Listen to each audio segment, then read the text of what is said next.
Hello everybody and welcome to Tea Time with Jesse, a very special episode of Tea Time with Jesse live from Dongding Mountain in Taiwan. I'm here with Jayme. Hi everyone. And I'm very glad to be able to introduce Jayme because Jayme's family is the tea provider for our Taiwan mystery box. I was just up in the tea mountains with her and went to her workshop with her family. They have a special type of charcoal roasting method that we're going to be talking about. And I'm just very excited to be able to have an actual tea person on the podcast. So welcome. Thank you. So Jayme, tell us real quickly about yourself. How did you get into tea and how did you find your way here? Hi everyone, I'm Jayme. So my family originally is from Dongding and we just been expanding over Taiwan in different tea regions, and now we also grow tea on Michelin mountain at 2,000 meters. Do I have to talk about the whole journey? No, it's going to be long. We will cover that later. We'll get into it once we start drinking the tea, but I just wanted to say it was an unexpected and very pleasant thing to be able to have a tea person who is actually able to speak English and do a whole podcast interview. So we'll speak English for the interview, but it's been great to be able to go back and forth and to have somebody who has experience getting tea culture outside of Taiwan. You've sold to Michelin star restaurants. And it's really good to find someone who knows that intercultural aspect. It was more than I expected, and I'm very glad to have you on the show. Thank you. So thank you so much. So let's get drinking some tea and talking about your story. And what tea should we drink first?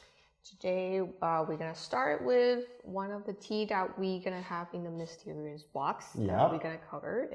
So this is really nice. So this is a charcoal roasted. And one of the cool things about these charcoal roasted oolongs that you guys do is that it's a like 老工艺, like an old traditional technique that your family is one of the last people doing it, right? Yeah, I would say it's an old artisanal craft. It requires so much work and so much time. It's very time consuming. You have to be there the whole day. You have to flip the tea every 20 minutes.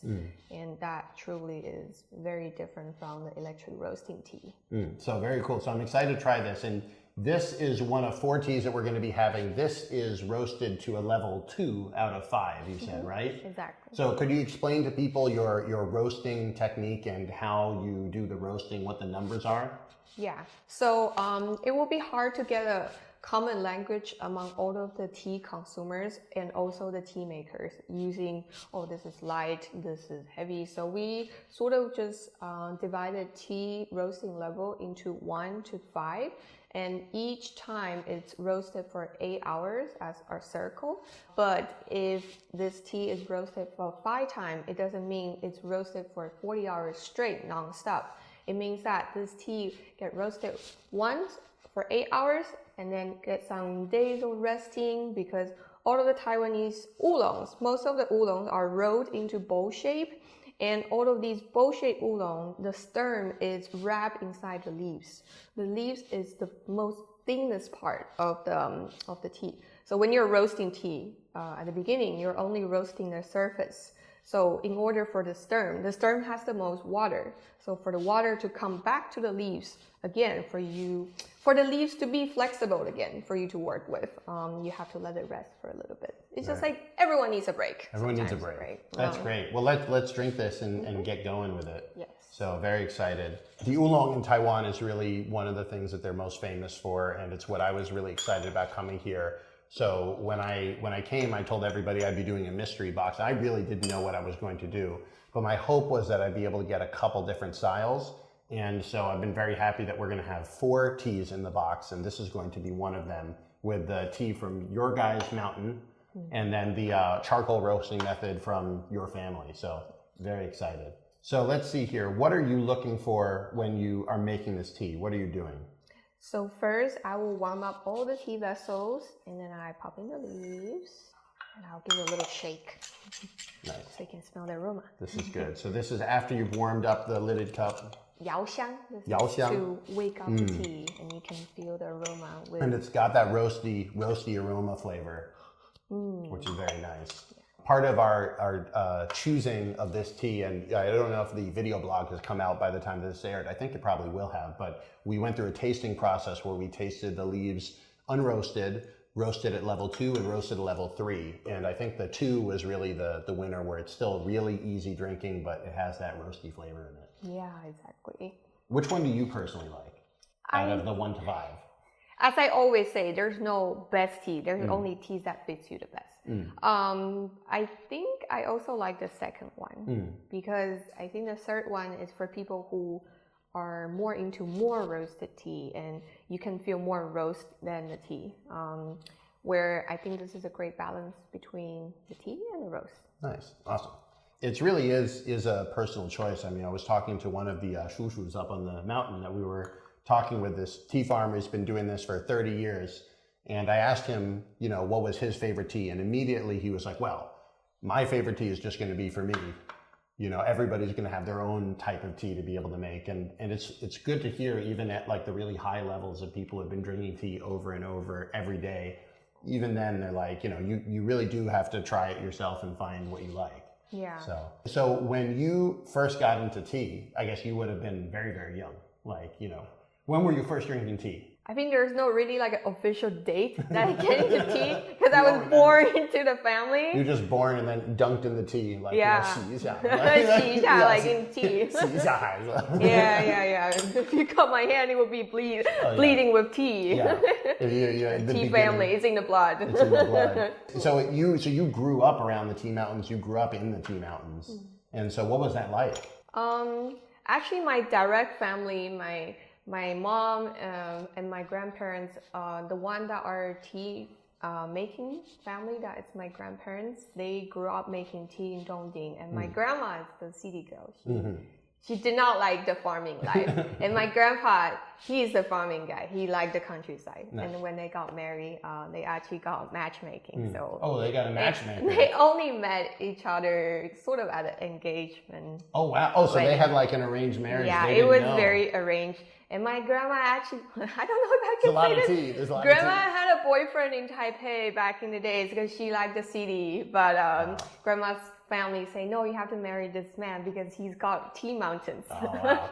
So that's why. That's funny. They got married, and then grandma absolutely just wasn't a big fan of, you know, farming, but they still knew how to make tea back in the days, and then they moved to Taipei. And so when I grew up, I will always come back to Dongding whenever I will have vacation at school.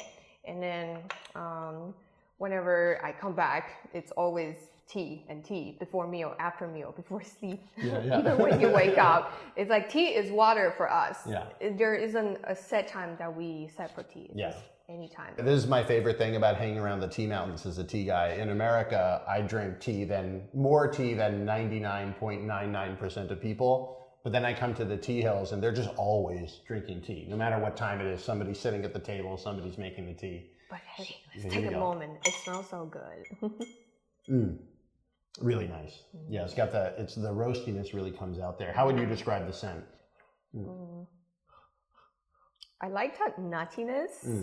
And it also has that creaminess. Yeah. It's very sweet in general. Like before I opened the lid, I could already smell the tea. Yeah. Can you tell whether it's been roasted well or roasted badly just by the scent? By the scent, it's kind of hard, but by smelling this, the brewed tea, it can tell you a lot about what happened in the garden and also what happened in the production processing. So what are you looking for when you're smelling the brewed tea for the first time to show you that it's good quality?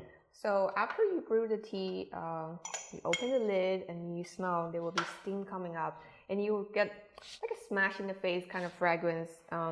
But impression might be deceiving, so you have to get deeper, like after the steam is gone, and you really just have to, usually there's a differences between when you just lightly breathing inhale and when you do exactly. The big boy. Yeah, and it smells very different, so you can try that. Oh yeah. Like you feel much more because the timing, like the time of you inhaling is much longer. It stays in there longer. So you get layers of fragrance, and also, really good. Yeah, it just gets deeper. But so here we go. Cheers. Thank you. That's nice. We've drunk a lot of really good tea today, so. When you drink this tea, what's its like special qualities for you? For me, I enjoy when there is still the freshness of tea in the back of your throat, that it has to still feel juicy at the back.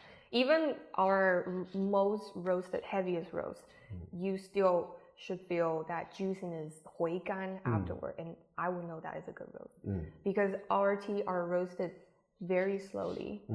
Some other people might have a higher temperature, and that might give you higher fragrance, but in general, as I say, you roast the leaves a lot, and inside there's still water. So in the long term, it's not as good for storage.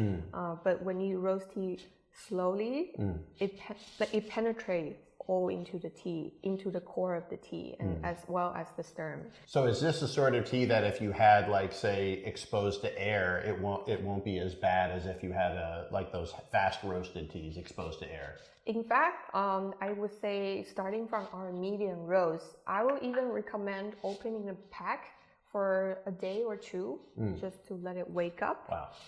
Just to, it's like when you open a bottle of wine, you put in the decanter. That's good. Well, I mean, it also shows confidence in the quality, because a lot of the lighter oxidized oolongs, I know that they have like lots of like clips and stuff. You want to keep the air out, keep the air out, keep the air out. But if you can get it like with all the water gone, then you don't need to worry about that. So that's one of the benefits again of the slower roast. So yeah. Very cool. Let's go back to your personal story about how you did tea. So you grew up sort of having tea all around you, and then when did you decide to sort of become a tea person? Was it while you were in China, or was it, I remember you said you had studied abroad? It was very funny because, to be honest, I grew up in the tea family, but I was not interested in tea. It's just like water. It's like nothing special. It's like, this table is like, okay, I noticed that. I knew how to brew tea growing up. It's just like, it'll taste. It's just tea to me. I didn't feel anything connected to tea, but I knew it was something. It was something that is in my everyday life, but I wasn't that interested in it. And then until I took a gap year traveling around Southeast Asia and Europe, and actually as a Taiwanese person, you don't have to be tea person, but I think even tea person will think like the Western herbal blends is so cool. Like we'll find those really nice tin jar with a lot of herbal, like flowers, fruits. So you were really curious about the herbal blends. Yeah, I think in general, Taiwanese people would think that, these herbal blends are really fancy because it's so pretty, it's got colors. So I was one of them. Oh yeah. I went to different shops and just it all smelled really good. Like when they opened that tin and then you're like, this fragrance smells really good. But when I took it home and when I actually brew it, it didn't taste much.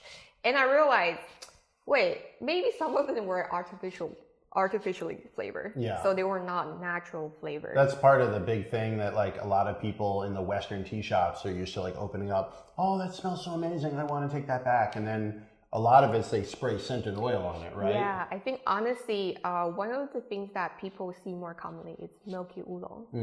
So in Western tea shop, a lot of time, some places you go, when you buy Milky Oolong, I would say, when you open the tin and it smells like caramel, like toffee candy, very dense, I would say a lot of times it's artificially sprayed with because perfume. Either it's like the best in the world, or they were spraying stuff on it to make it smell good. Yeah, because the real Milky Oolong is actually coming from the Jin Xuan cultivar itself, that at the back it has that silky, creamy milkiness, but it's not like, it tastes like milk. Yeah. And it definitely wasn't steamed with milk during the production. Yeah. So, and we're going to have a Jin Xuan Oolong, Milky Oolong in the box, right? One. A natural one. So if you want the real one that came from the mountain and was processed right and is not sprayed with stuff, that's going to be one of the ones in the set, which I think people are really going to like, because that's even lighter and crisper than this one, which is roasted. So you kind of, it sounds like you almost discovered how good the Taiwanese tea was when you left, and then you realized that a lot of those herbal blends didn't give you repeatable steeps, and was that sort of a reason to go back and start re-investigating your own tea? It was probably after I realized some of these herbal blends, they were perfume, and I realized, my family's tea is actually pretty good. Yeah. Because like you grew up getting used to this tea and you just think it's okay, but then you actually went outside and see other things. It's like, Taiwanese tea in general are pretty good. And at that time, I was living in Sweden, and one of the tea shop owners say, "Oh, Taiwanese oolong are really good, but it's really hard for us to get it." And so I started selling tea. Oh, wow. So there we go.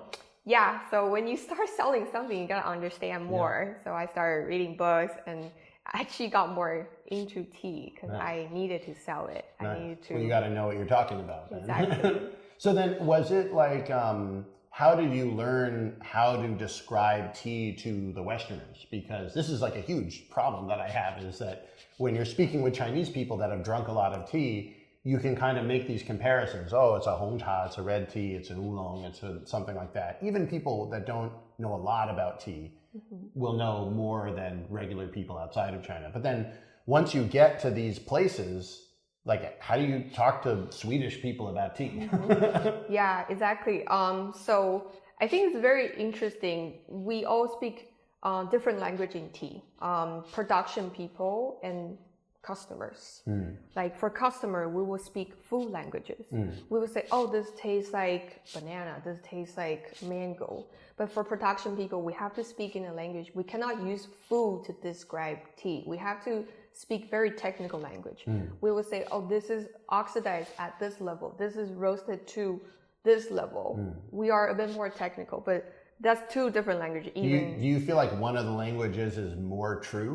I don't think necessarily that it's more true. It's just what helps you understand better. Because if you were a tea roaster and you're like, "I want more banana," they would have no idea what to do, right? This story happened when I was learning tea with my, because I was learning how to kill green, chaoqing, because I actually learned the Western tasting notes, how to describe tea notes in more of a, because in Taiwan we don't really describe tea notes with food that much. We would say, "Oh, this is floral, this is fruity, this is honey." But in Western world, you are more niche into, like a BMW car. It's like, I actually do it because I love to smell things. And for me, different cars smell different. BMW is like you're about to drink it and it cut you off. And that's what the BMW It's like a total drift and it tastes different. The BMW when something's stuck in your mouth, you're like, stuck in your mouth and you just kidding. But it does smell a little bit different. We were actually hating on BMW people all day. Driving up the mountain, this BMW guy zoomed in front of our car and almost hit an oncoming motorcycle. And just saying, if you drive a BMW, you're probably a great customer of mine. So I'm not talking about you, but for everybody else. Anyway.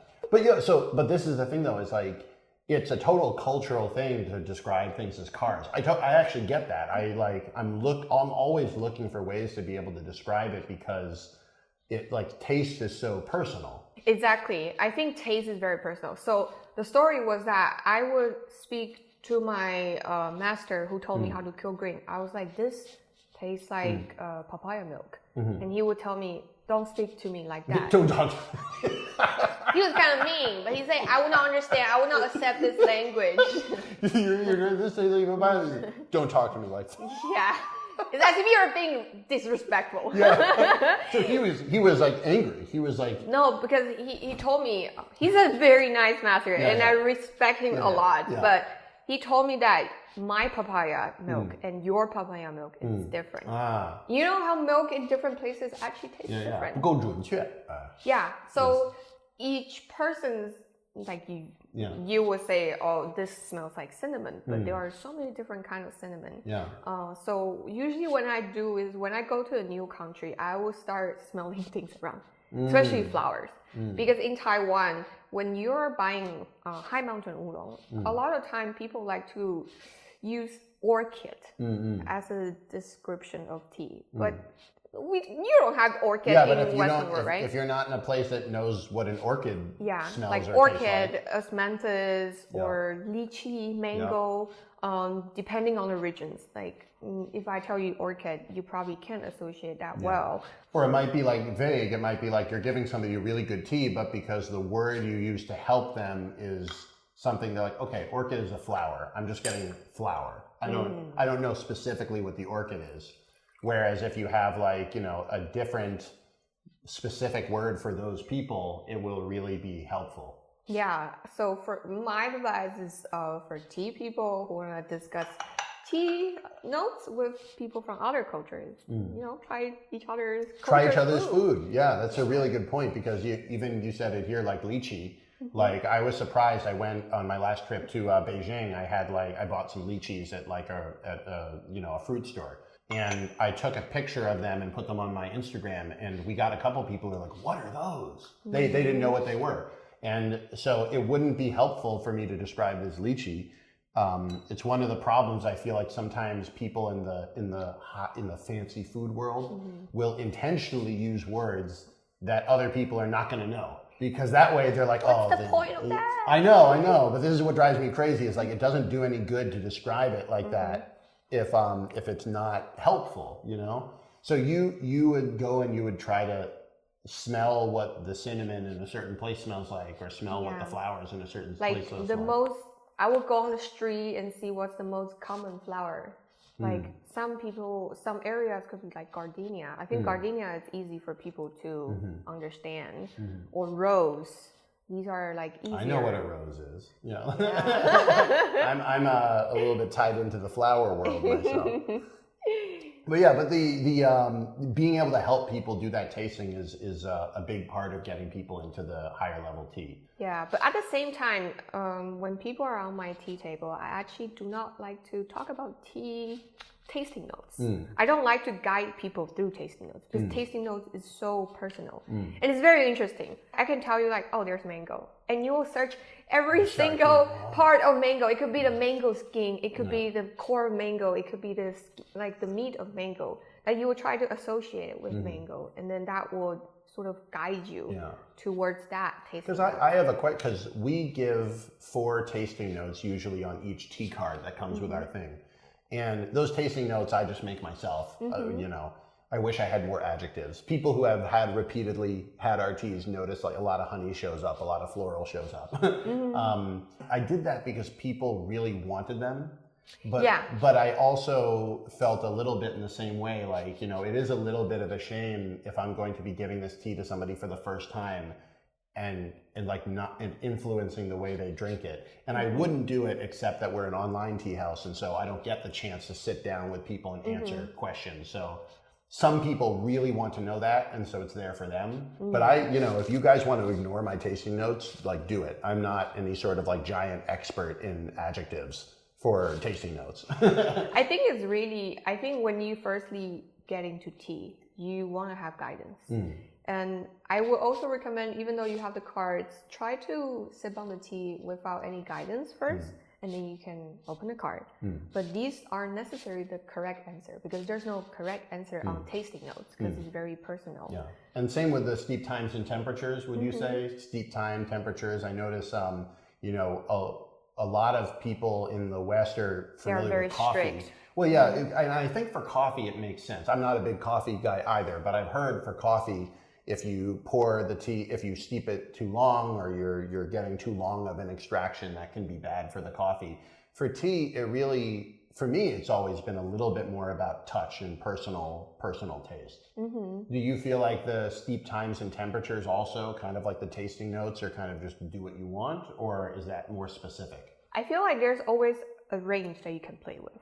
Like our heaviest charcoal roasted oolong, that is also gonna be in the box. When you brew it lighter, am I allowed to say? Yeah. Okay.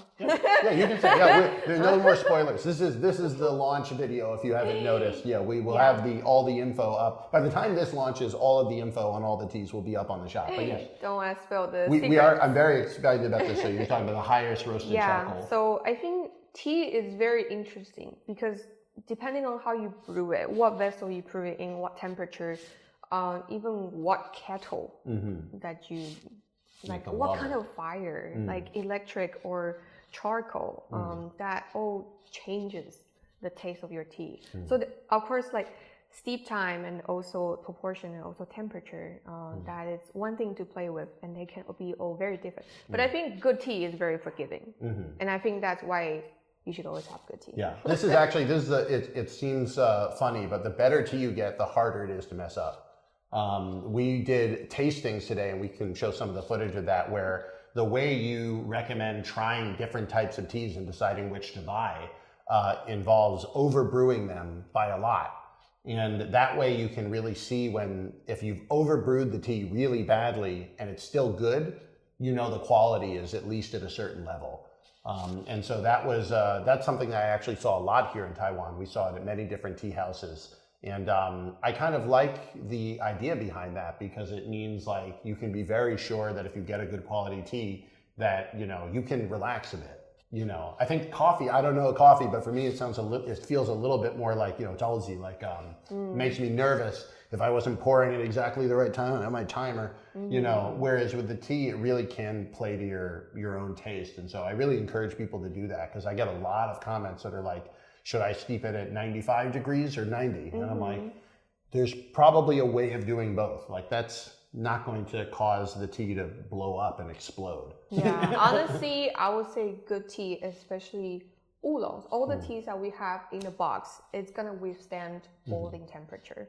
So just whichever temperature, it's gonna brew out great. Right. Before we get off of the subject of explaining tea to Westerners, I know that you have sold tea to Michelin restaurants before. Right. So how did that happen? How did you get the idea to do that, or how did you wind up getting tea into these really, really high-end restaurants? So first it started in Sweden at a 3-star Michelin restaurant, and it was through my tea shop supplier, and they really liked the really special tea. They really enjoyed the shui xian, that is. Shui xian is a Chinese cultivar, but they brought it to Taiwan, and then it's grown on high mountain. It's charcoal roasted.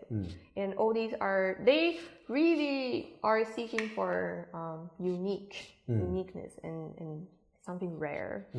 And I think nowadays, people, instead of wine pairing, I see a trend of doing tea pairing with food. For people who don't want to consume alcohol during dinner time.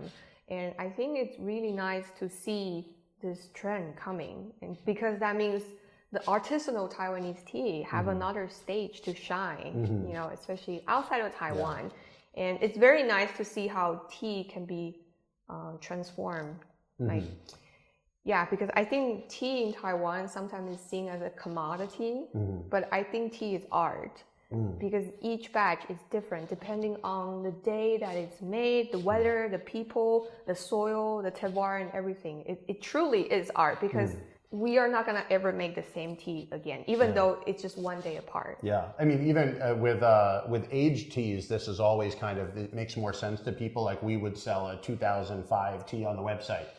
And then when we sold out of it, we sold out. And I asked my tea guy, do we have any more? He's like, you drunk it all. It's gone. Yeah. And I think that makes sense with age. People get it with age, but they don't necessarily get it as much as like this crop that was made from this week during the spring of this time on this mountain.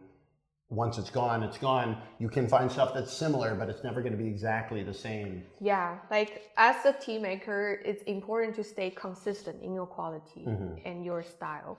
But there's always a slight difference. You know, like it's possible to make about the same style. Like we can keep our roast at similar level, but it's never going to be the same. So if you like a batch, just buy it all. This is your cue to get it earlier rather than later. Although, you know, hopefully by working with good people, we'll be able to keep the quality consistent. But this is, I think, part of the reason why the big companies, the Liptons and those sort of, just grind everything together and then just have this really mass commodity sort of thing. Because if you're really trying, the moment you respect the tea enough to know that it's going to be different from batch to batch, it's hard to be in a grocery store. You know, like, you know, because people are like, they want to taste the exact same way every time. So I think they probably, and I'm not an expert on this, but I bet they probably spend a lot of time and energy trying to make it taste the exact same way every time, because if you're a grocery store tea, that's what people want. But I think that, you know, once we broaden our minds away from the grocery store tea, it's great to know that, like, you know, it makes this tea time even more special, you know? Because it's like, we might not get this again, even if we're buying, you know, very similar tea or the same mountain. And so I really hope we get to that point in the West where, you know, I can feel comfortable saying, I have 2 teas from the same mountain. They taste different. Like right now, as a guy that makes online videos, it seems like an impossible thing to convince people that two teas from the same mountain taste different. But if you come up here on the mountain, we literally just had 3 teas from Ali We Shan. had, well, before that, I had 7. Yeah, she had 7. Ali San, Jin Xuan, Yeah. and I filter it down. Yeah, to filter 3 it for down to him 3. choose from. I tried the 3, and you could taste the difference between the 3, and they all had different stuff to them. And of course, everybody's going to have their own personality to it. But like, I think that that's one of those things that makes tea a mindful drink for me, because you don't want to just like, it's the exact opposite of like throw it in a mug and then you're done. That's what I really like about it. So you were getting into these Michelin restaurants. And what's it like to sell to a Michelin restaurant? I think a lot of stories have. I think in Taiwan, people are very result based. At least in the more wholesale industry, people are very result based. Like brew the tea, and then we'll judge the price by how it tastes. But people sometimes forget about the stories behind the efforts, the time being put. Like my granduncle would stay at home all the time. He cannot leave the house more than 20 minutes because he'll have to come back and flip the tea. Yeah. And all these are, not seeing stories. These stories should be seen, and people should shine light on these stories. And I think that's what makes it different. Michelin restaurant, they love stories, and they love to tell stories behind these ingredients that they source from. Because this Michelin restaurant that I supply to in Ireland, they are Asian French fusion. So they want to only use Taiwanese tea, and they study the whole history for Taiwanese tea culture. And all of them try to memorize how to pronounce each tea master's name. That was very respect to that. That's very cool.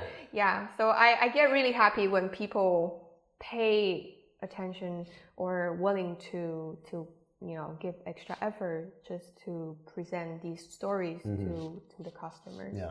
Why do you feel like the stories are so important? Do you feel like without the story you can't taste the tea, or is it like, what makes you feel like the story of the tea is a really like you can't cut it out of drinking the tea? I think in Taiwan it's because what I say about being result based is that there are too many choices. There are too many people growing tea, and that you have too many to choose from. So it's very competitive. Yeah. So people forget about the stories. Yeah. But each farmer spends so much effort. Yeah. What they put in the soil, like some farmers put chemical chemical fertilizer, some put organic fertilizer, and that comes out very different results. But if you just want, like, sometimes in Taiwan you will say, oh, I want this price, and see what you can get. Yeah. And I think people forget about the story behind that. And I think because it's very depressing as somebody that makes something to be like, you put in this extra effort and people are like, I don't have time for that. Look, I'm going to pay you that. Yeah. And then it's like, what about, like, can I tell you what I did? No. Like that's like, the last place you want to be as an artist. As an artist, it's kind of like artists. And that's why I find tea is like art, because you really need to find the right people to appreciate it. Very cool. Just as I say, there's no best tea, only teas that fits you. Nice. Because like art is like the feeling of pretty. It's depending on the person. Like what I think pretty is not what you would think is That's pretty. true. And so one last point on the Michelin, and then we're going to take a quick break, but do you feel like they have the skill after all their research? Did they have the skill to pick the right teas? Did they pick good ones? Or at the end of the day, was it really like you just have to give them the good stuff and they're not going to be able to tell? It was a communication and also training and education on like what is best for your food, because they were doing food pairing. So they need to tell me which food, and I will think of a tea that will fit this food well. And can you give an example of like a tea that you paired to a food? Yeah, so exactly like high mountain oolong, I will pair with seafood because it has that really nice umami, and when you have it with scallops, it just that would be good. They're best it has to be light because the high mountain oolong is not like, it's not punchy. Or in the dessert, it's always nice to have black tea, especially when you have a honey black tea. They just sort of mix, like they dance tango together. You feel layers. That's really cool. Very cool. So we're going to take a quick break. We're going to come back with the second half and learn more about the traditional charcoal roasting method and have a really special high charcoal roasted tea. I'm Jesse. I'm Jayme. And we'll be right back. Hello, everybody. Welcome back to Tea Time with Jesse. I'm Jesse here with Jayme from Taiwan. Hi, everyone. And Jayme, again, her family is going to be providing the teas for our Taiwan mystery box, which is no longer a mystery. You can find all of the information up on the website. We're going to have 4 different teas from different mountains around Taiwan, prepared by your family in different levels of roastiness, all the way from unroasted, very clear, clean, all the way up to what we're about to drink, which is a high roast, a deep roast. And the roasting style is also what caught me by surprise because I had never tried anything like this. This is the traditional charcoal roasting method. Is that right? Exactly. This is a bit more than traditional. This is more like a modern contemporary take on traditional techniques. Yeah, so it's a really cool style and I'm very excited to hear more about it. I actually just got a chance to go to your workshop and see your uncle or granduncle? Granduncle actually show me the Longan tree wood that he uses for the charcoal. The charcoal and the ashes that are used to cover up the heat. And why don't you give everybody an introduction of what we're about to drink and then the method used to make it? Right, so everyone can have a look at this tea we're about to drink. This is the darkest roast that we have in our family collection of charcoal roasted tea. And it was charcoal roasted for 5 times over a period of 1 month. And each time after roasting, we let it rest for a bit. So the tea will be flexible to work with again. So it takes a whole month to make a batch of this. Yeah, and even after a whole month of working with it, we would let it rest for another some more time until we actually sell it. Yeah. So this is the tea that if you're in the sampler box, we give everybody 10 grams of this. That's enough for 2 sessions. It's expensive and it's hard to make. Like I asked about it, I was like, how much of it can we get? And she's like, there's not a ton. The old man can't roast that much. Exactly. It's literally like their own, it's this guy who knows how to do this technique and him roasting it. And you're learning how to roast it as well, right? I'm learning, but I don't think I'm that good enough to go this deep.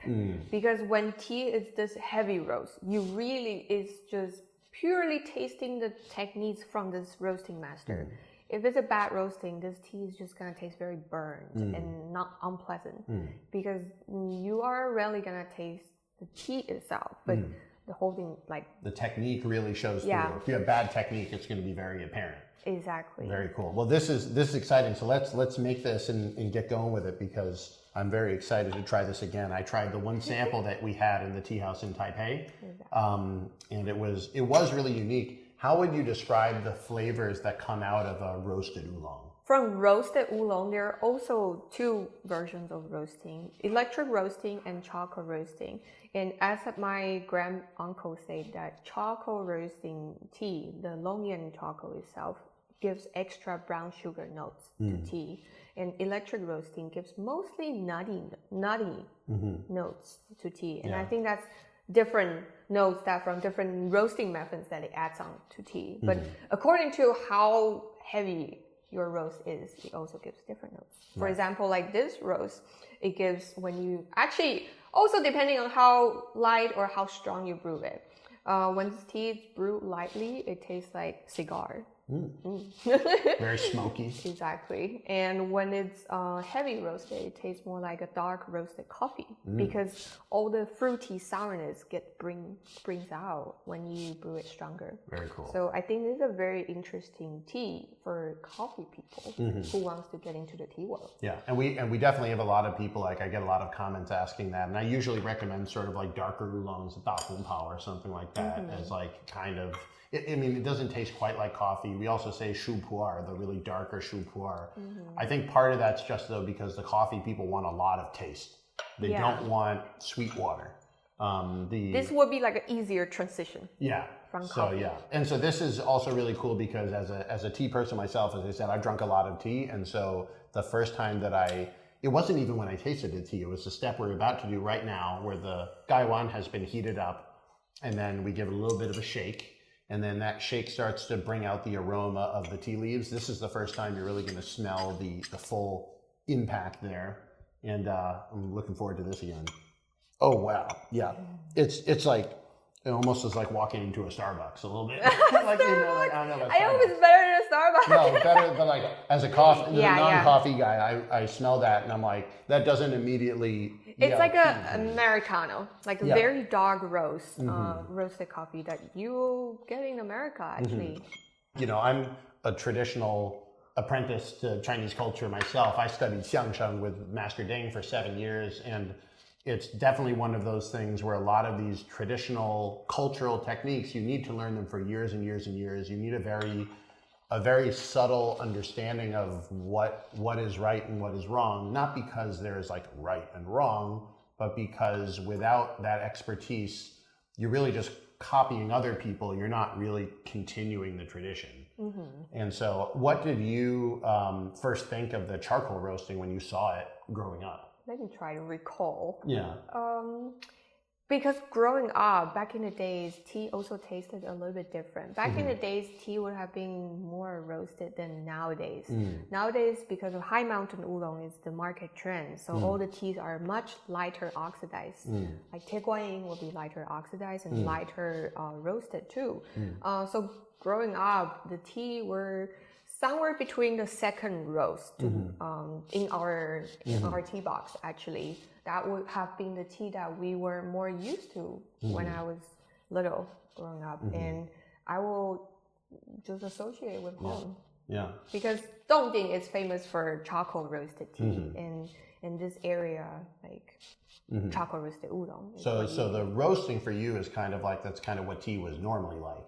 Yeah. And then, you know, recently there has been a trend to lighter, less oxidized teas in Taiwan. But one of the cool things I think about the Western or the international tea market is that it's always good to know what's happening in the local market. Exactly. But we don't need to do exactly the same thing as in the local market. In Yunnan, they only drink sheng pu'er, they only drink raw pu'er. They're very picky. They only drink it from a couple mountains. And I kind of almost think that's like a mistake in the sense that there's a lot of great pu'er out there, but people kind of get stuck in a loop, like drinking the same types of tea. So do you feel like being part of the tea family and seeing the many different types of tea makes it easier for you to try different teas? Yeah, that definitely gives me a more exposure to different diversities of tea. But I think it's very important not to be biased when tasting tea, because a lot of masters, you spend the whole life making just one type of tea, and you can be thinking that, oh, this is the best, this is the truth, it should be like this. But I think as a customer, it's very nice to get a mix of. There's no what is right, what is wrong, but there is indeed what is modern, what is traditional. And I think especially Dongding is a good example, because nowadays if you buy Dongding, it will be much lighter than before. So we like to offer traditional because it's not as common to find this anymore, because the older generation, it's only the older generation that are doing the chocolate roasting now. Well, maybe we'll be the people to bring it back. Look at that color. Oh, man. So tell me more about the charcoal roasting itself. So how does it work from like the sort of the beginning to the end of it? So when you want to start charcoal roasting, like our family, we want to make sure, because all the tea, all the oolongs, what do you smell? It's intense. I like it. A lot going on. There's a lot going on. It's just, the roasting, it's almost a more cigar-y, smoky roast than the nuttiness you get from the electric. Because usually it's funny, when I say roasty, really what I'm feeling is that nuttiness. But this really feels more like a roast. It almost feels like you're like cooking barbecue and went a little too far. You know. Yeah, this is what we call peak of fire. Actually, just a little bit before it burns. It's on the very tip. Right on the tip. So you can feel that almost burn kind of feeling, like barbecue. But it smells very strong. But when you actually taste it, you can take a sip, and it's actually pretty sweet and smooth. Cheers. Thank you so much. That's a very interesting flavor because it's both very intense and smoky and dark, but also very smooth. Yeah, but notice the end, the aftertaste. You can still feel that juiciness. It's still so like a lot of this is what I notice, the more I hang out with the tea people, the less they talk about the taste and the more they talk about the huigan, like the returning flavor, the aftertaste, because that's where you can tell where the tea is good. If it has a bad aftertaste, you don't really want to drink too much of it. It'll taste good going down, but then you'll be like, oh. Yeah, because tasting tea is about smelling the fragrance and also the mouthfeel, aftertaste, throat feeling, and how your body feels as well. I bet this would taste really good if you aged it like 20 years. Yeah. It would be really good. Only if you have that much until then. If you have that much time, it's going to be hard to keep it from drinking it all. So what is the process of making a traditional charcoal roasted tea? Yeah, so when we are dealing with bowl-shaped oolong as a roaster, I'm not sure about other roasters. You can have a look. All of the tea, they are bowl-shaped. So before we start roasting, we have to refine the tea first by picking out, destem. We have to destem the extract too long. So if when the stem is too long, we have to remove it because stem has the most water. So when you're roasting tea that has too much water, it makes it really hard for the fire to go into the tea. And that will make the tea in the long term being not good in storage. So first step is always destem the tea in our family, and then we will get to roasting. So we actually start by electric roasting, but it's not a long time that we do electric roasting, because the good thing about electric roasting is very consistent. That we start with by building a base first. We give this tea a very good base first, because it's like building a house. You need to have a nice fundamentals. So, and then you start building up the flavors. So first we are getting rid of the grassy, like unpleasant like a smell that we don't want in tea. And when the tea is clear, then it's the time that we add flavors. You need to deal with the ingredients first, so it's ready at its perfect conditions to add flavors. You don't just like throw a carrot in a pot. You might have to skin it. Exactly. It's like when you're making like maybe meat sauce or white sauce. When you're making pasta, you want to make sure you fry the onion nicely instead of just like smashing all the ingredients all together. So you can really tell later in the finished dish whether that base was done well. And the same with the tea. Yeah, because if the base is not done well, you will feel that it's not as smooth. Yeah, and that's why when the tea is built slowly in the roasting stage, you can really feel that it's very smooth, even though that it's very, very heavy roast. So for us, patience is the key. Patience is the key. But also patience takes time and skill. So it's a little bit of a trickiness. If you wait too long or you're taking too much time to make the tea, then maybe the market passes you by. Yeah, exactly. And I think with artisanal tea making, sometimes you can be a little bit stubborn. Yeah. Because you're seeking for what's the best. Being an artist, you will always want to be better. Yeah, exactly. Yeah. So, so you've destemmed it. You've given it a base roast. Yeah. And then what's the next step? And then after that, we will start the 1, 2, 3, 4, 5 fire. And then, so what's the process of lighting the charcoal fire like? Like you take the charcoal and you just throw it in, or how do you arrange it? What's it look like? So you saw how big of a chunk. Yeah. We saw it was really cool that your granduncle had this giant piece of Longan tree. And it looked like a tree, and like I know it sounds stupid, but I don't know if I've seen a piece of charcoal that. I think what you get for barbecue roasting is just like tiny one, right? Yeah, you get briquettes, or like even if you have charcoal, it looks more like the lumps that he had in the big it's not guo. What do you call that? Like kaoxiang, like in the big round thing. Like furnace. The furnace.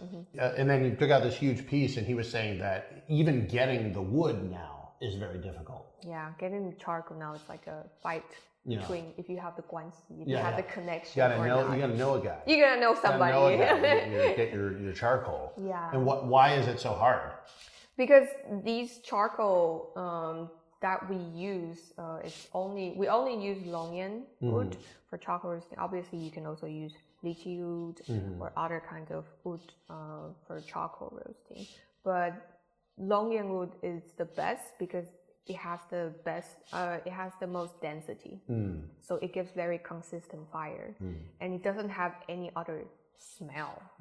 Like If you use pine woods, it will have pine wood. Smell like pine wood, yeah. Exactly. Longan wood doesn't have that much smell, but it would just be sweet. So that's why we decided to use only Longan wood. But it's very hard to get because it's very hard to grow. Because for one chunk, the very big chunk that you saw, I think it's around 50 years. Yeah. For that big of a chunk. It's hard to get, and I remember your granduncle was saying, like, if I get 100 pounds, it's 100 pounds less that everybody else has out on the market. Like there's a very small amount of it and so it was really funny. Your granduncle showed us his storehouse. He has this like back room, which is all like charcoal bags. He was very proud of this storehouse, which he should be. But it's like, if you didn't know, you'd just be like, oh, there's some bags of stuff. But he's like, no, like, let me show you. Like, and he was like very mad. Like, like, yeah, I got 3 more places like this. Yeah, I'm rich, baby. Like, this is the stock. Yeah, like if wood was money, then he's rich. But so he's got his wood, and then how do you get the fire started? So you usually have like a fire starter that's powered by gas. Just anything that would make fire, but it has to be strong enough. Okay. And you get that fire going as if you start a barbecue, kind of in this sense. And then you will not roast tea immediately after the charcoal is on fire. Because okay, so first you have to break the big chunk of charcoal into small pieces. Because if you just throw in the big charcoal into this space, there are still a lot of gaps in space. And the goal is to keep the heat very even, right? Exactly. So you need to make sure the space is filled evenly. So that's why we need to smash it with something heavy. What is the heavy object that you smash it with? Well, he used different stuff, but I've seen people using like another wood chunk. Like smash it. Like you can do whatever you want. Be creative. Okay. So you smash it into chunks. You get it very even. You get it lit, and then how do you regulate the heat, or do you just put it right on the fire? So after you get the fire going, you still cannot roast the tea for maybe about a day because the fire is still quite inconsistent. It's just like when you just start barbecue, the fire is just like woo. So we will let the fire settle, and then at the beginning, how you control temperature is by how much ash you cover on. There's no a bottom that you can press. So you can like 100 degrees. So it takes a lot of like experience to know exactly when you add this much ash, how much it's going to. The ash will dampen the fire. Is that right? It will fill the space between the charcoals, and the more ash you cover it with, because inside it's still burning, but it also make it burn slower. So the more ash you cover it, the slower it burns and the lower temperature it will be. I remember your granduncle showed me, he took a scoop of this ash and he's like, this one scoop, it took like 60 Jin, which would be like what? Like 30 kilos. Yeah, 30 something kilograms of wood to create this one scoop of ash. So even the ash itself is like very precious. You can't just buy the ash. You know? So he keep it as a precious thing. Yeah. So that ash is going to be laid down on the fire. You wait a day or so to get the heat even. And then what's the next step? Also for the ash, it depending on how heavy you press it. Oh, okay. Just like making an espresso. Yeah, okay. People can be very specific about how hard you press it, right? So kind of like that. And then so after that, you can start roasting the tea that it's a little bit rougher. Because you don't want to start by a very gentle tea. By gentle tea, I mean high mountain oolong, like a very, very high elevation oolong. And because it's very low oxidized. So lightly oxidized teas, because it's lightly oxidized, so it doesn't have that much to play with. So for people who are roasting tea, they always want to pick the material that is a bit more oxidized. Because when it's more oxidized, it have more elements to play with in the roasting process. So we would start by tea that's more rough, like you can use a higher fire, and it usually would be the tea that you already roast for a few times already. Like maybe it's the tea that is already on like 3rd roast or 4th roast that is already tough enough to take on this. Yeah, because if you blast the young leaves or the fresh leaves with the fire, then they're gonna what happens to them? What is the flavor? They'll just get burned. They just get burned and then it just tastes burned. It will taste very It will bring out stringency and bitterness. Yeah. Strategically, once you light a new fire, you know ahead of time what tea you're going to roast first and what tea you're going to roast second and third. You need to plan out your schedule. So how does that planning look? Like, do you have a book? Is it just all in your head? Like, It's all in your head. It's all in your head. You will have to decide on, like for him, he also roasts for people. So he will have different materials on hand. So he will have to plan out, oh, like this person has a more gentle tea, so I will roast this first.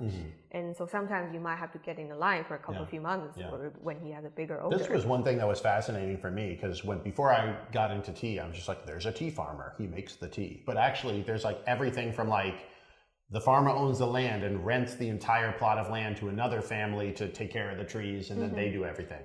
And then there's like the farmer will grow the tea but like hire other people to pick it and take it away. And then there's like the farmer will manage everything up until the point where they sell all their tea to somebody else and they deal with it. Yeah. And then there are people that take it through every different step of the process up until the point where it's fully processed and ready to go and put out to market. And it's part of the reason why tea is a little bit hard I think this is why it's a little bit hard when people in the West say like, who made this? Well, oh, who? Yeah, there will be a long list. Yeah, because I know it sounds like you want to know one guy made the whole thing, but it's pretty unusual for one person to go from like growing the leaves to picking the leaves to making the leaves to processing the leaves to marketing the leaves. It's pretty unusual. We might need a book for who made this. Yeah, exactly. And so it's sometimes it's also a little bit hard to know, you know, because there are so many layers. Because even in the productions, each department does its thing. So after the tea is being picked, the picking is one department. In a larger size tea farm, like a high mountain oolong, like in our family, our Chile farm is separated into 4 departments. The picking is one group, and then the withering is one group. And stir fixing, kill green is one group, and then the shaping is another group. But where ingredients like baozong, like in Pinling, because it's spiral shaped, so you don't have to go through the shaping process. So that you don't have to have one group of people, and it's very labor intensive. But for baozong, it's very likely that just one family within the family you can finish this batch, and it's usually smaller batch. So for instance, our box, we have 4 teas. And so these are all coming from your family or the surrounding area or your family. You might have grown some of them or bought some of them, and you might have processed some of them.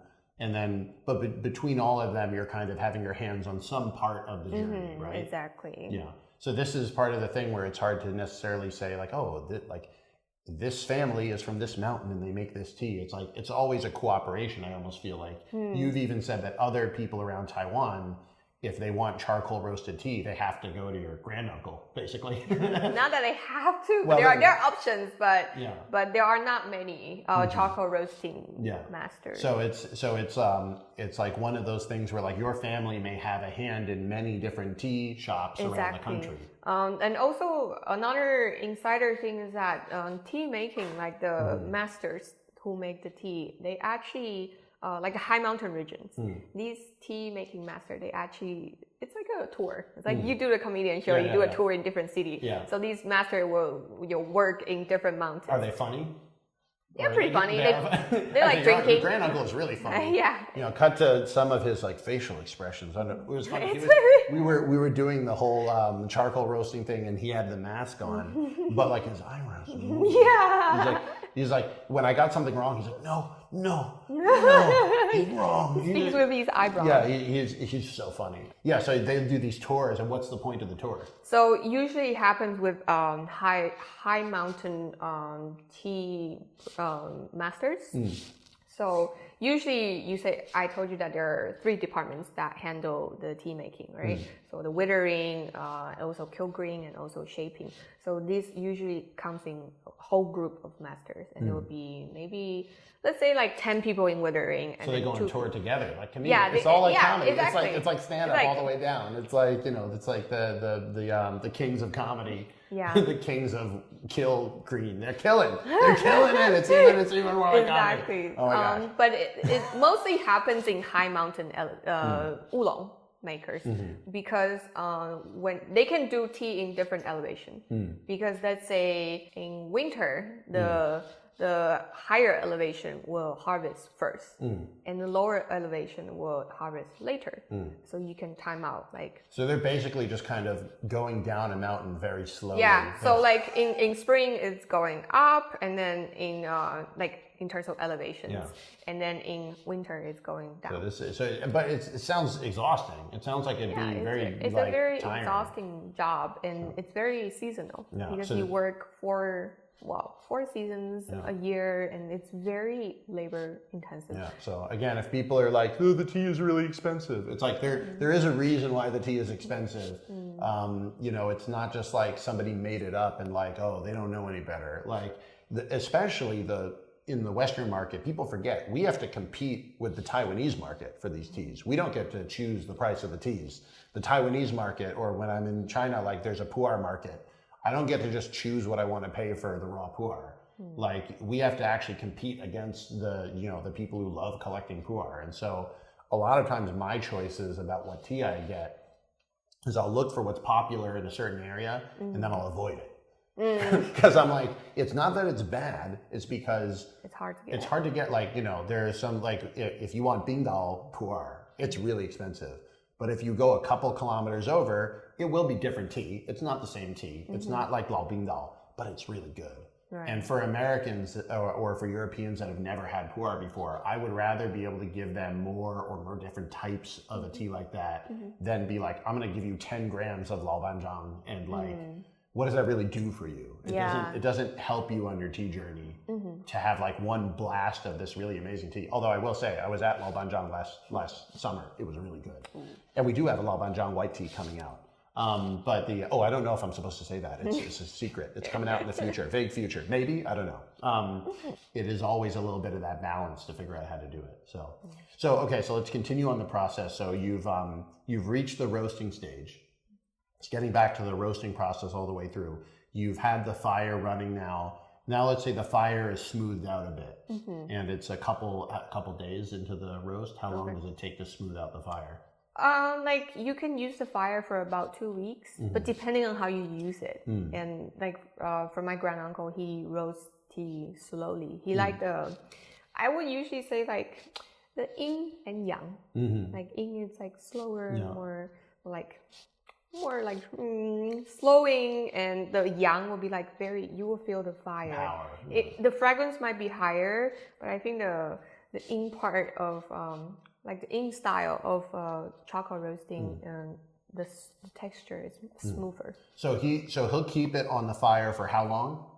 You mean how long How long is a roast, like if you have the tea on top of the fire, it's on this big like sieve, okay, so if you're in the process of roasting, so depending on what kind of roast you're going for and also what temperature you're at. So in order to roast this one, the temperature can be very high as around like 130 degrees or even more sometimes. And when temperature is this high, you have to flip the tea around 18 minutes, 20 minutes. So what do you mean flip the tea? Oh, so you have to, so all the tea will be in a bamboo basket, and then there is also wired, so the wire gets very hot.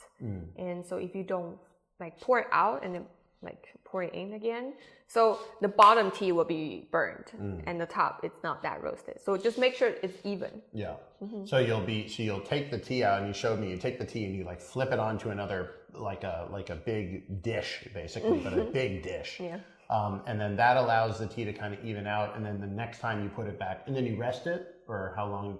So let's say you take the tea off, you put it into the big dish, and then how long do you leave it? You usually put it back onto the fire because it's very important not to have inconsistent. You shouldn't have a crazy curve when you're roasting tea. So you want to get that tea right back onto the fire. Yeah. And so when you rest the tea, it'll be at the end of the whole day of roasting. It will be the end of this 8-hour period of roasting, and you will let it rest for a few days until you roast it again. Wow. So the roasting process is then complete, and then and then you have the number of like when we say this is a 2 or this is a 5, that's how many days of this cycle it has gone through. So we have on the box, we have a 2 and we have a 5. Is that right? Exactly. So yeah, so the 5 is the roastiest you make. Yeah. That's what we're drinking right heaviest. now. So yeah, it's a great experience. I think this is the thing that's kind of fun for me about tea is you don't need to love every tea to the extent you're going to drink it every day. Although obviously we kind of hope you guys will be drinking tea every day.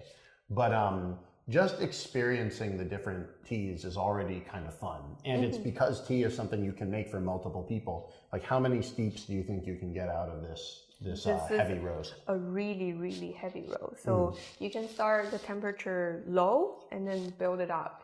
So you can, I would say up to 15, 20. Big, so like... It really, it's hard to tell you exactly how many brews because your definition of when this tea is done. Yeah, and it depends on right? the size of the vessel and the water temperature. Exactly, and how you brew it. I think more than 10 is no problem. But I remember I had a small amount of a 30-year age white tea that I got from a friend of mine in Beijing. And I went to the World Tea Expo in Las Vegas. And after the expo, we had just a meetup with a bunch of tea friends at a friend's tea house. And I broke out the 30-year white tea. And it was expensive. I think I put it out. It was something like $20 US worth of tea that wound up being in that one gaiwan. But on the other hand, I was like, I just got to have tea with 8 people. And it was a really kind of like, it was an event. You know, $20 to have an event for 8 people is not that bad. Exactly. I think tea culture, especially in Taiwan, a lot of people think that tea culture is very strict. You have to sit straight. You have to be so formal, like how you should do it, like, you know, very precisely. But tea is in the culture in Taiwan, and tea is our everyday life. It's a way of how we interact with each other. You drink tea with friends, with family. There's these Kung Fu brewing style. It's small portions, so there's always motions on the table. So you won't feel awkward even if you're not talking. That's great. Well, that's a great place for us to get ready to end. Before we end, though, we have a couple of things that I want to talk about. One is just to have a little bit of a lightning round where I'll say something and give me a very short response to it. The first one is just going to be to describe the 4 teas that are in the box. Okay. So the first is, how would you describe the Alishan Jin Xuan? I would say it's very crispy and it's very gentle, very soft, got a very pleasant aftertaste. Nice. How would you describe the 2 out of 5 roast we had in the first half? It's like a nice entry to charcoal roasted tea because it's not the heaviest, so it would be nice to try this one first and then go deeper. Very cool. How is the red oolong? We went this whole time, we didn't even talk about the red oolong, which is a very unusual new style. Maybe you'll have to come on the podcast again sometime. But how would you describe the red oolong? The red oolong that we have in the box is citrus. It's very sweet. It's coming from the roasting itself, which is really nice, coming from the tea maker. And brown sugar, just something really sweet. Because when you open the lid, even the gaiwan is warm up, you can feel the fragrance wanting to just come out. It's really good. That's the one I think a lot of people is going to become their everyday tea. It's like a very easy to drink everyday tea. And then how would you describe the 5 out of 5 heavy roast that we just had? It's like a nice to convert coffee people into tea. So if you have coffee friends, this is a great tea to convert them into tea people. Fantastic, really, really great. So another couple quick, just lightning round responses. Personal preference, gaiwan or teapot? Oh, gaiwan. Gaiwan. Okay. Personal preference. Oxidized oolong or heavy oxidized oolong? Heavy. That was quick. We're roasters, Yeah, we're so roasters. and it's also more traditional. Yeah. Would you rather have the Dongding or Qilaishan? Oof, hot take. Those are still my family, you know. Both of them. Depending on the day, they're all good. 这个说得好，还有技巧了。Yes. Very good. And I would just say, what is something that you would like to say to people that have maybe never even tried oolong tea? About what they should be looking for if they were to try some of the teas in the box? I think just come with an open mind and just take it as you're exploring a new area and the culture. And Taiwanese oolong is very interesting with all the tasting notes that you can have fruity, floral, and even honey notes. And all of these are natural. So what's very special about these high quality artisanal tea is that all the flavor you will taste, they're all natural, and that's the amazing part. Don't need to add any sugar. And goodness knows, because I get enough added sugar in other parts of my life. I'm like, this is the healthiest part about the tea for me is I'm not drinking junk. So if I can drink tea all day, I'm not drinking junk all day, which is good. So thank you again so much for being on the podcast. I really do appreciate it. This was a very pleasant surprise for me. I really arrived in Taiwan having no idea what I would be doing with this mystery box. That's why it was a mystery. It was even more of a mystery for me than it was for you. And in meeting with a lot of tea farmers and tea suppliers, I really just got the feeling like you understood what we were trying to do better than everybody else. Maybe that was because you had been, trying to express tea in the West before, but I think also to some of its personality, you're willing to try something a little different, which is really cool. And so when you guys get those teas in the box, if you pre-order it or whether you're watching this later and you can just get one, a lot of this is thanks to Jayme and then her work on helping pick out the teas and also in fighting the packaging companies to package it, having a full-on war with the packaging companies who did not want to pack little bags. But that being able to do that means that we get to have you guys try some without having to put down huge amounts of money on each tea, and that's I think that's the way I want to do tea for people in my community. And so I'm glad that you were able to help out with that because it's not easy. So thank you again. If you have not followed already, follow the channel. If you have not subscribed, subscribe to the channel. Also, if you're watching on video, don't forget that we have a full hour-long version of this that is on the audio podcast, Apple Podcast, Spotify. If you're like, wow, this was an interesting conversation, I want to hear more, there's even more that are in the video highlights. And I just really hope we can get to the point where we have this great platform to be able to share all sorts of great tea people. And if you guys really support me, I may actually be able to come back to Taiwan again, which would be a lot of fun. More tea content. So thank you again. All the stuff, all the teas, tea equipment, tea stuff, it's all on the website, jessesteahouse.com. And I can't wait to be getting some of these teas into your guys' mouths. That sounded weird. I'm gonna stop. I'm gonna leave. We're done. Okay, let's go.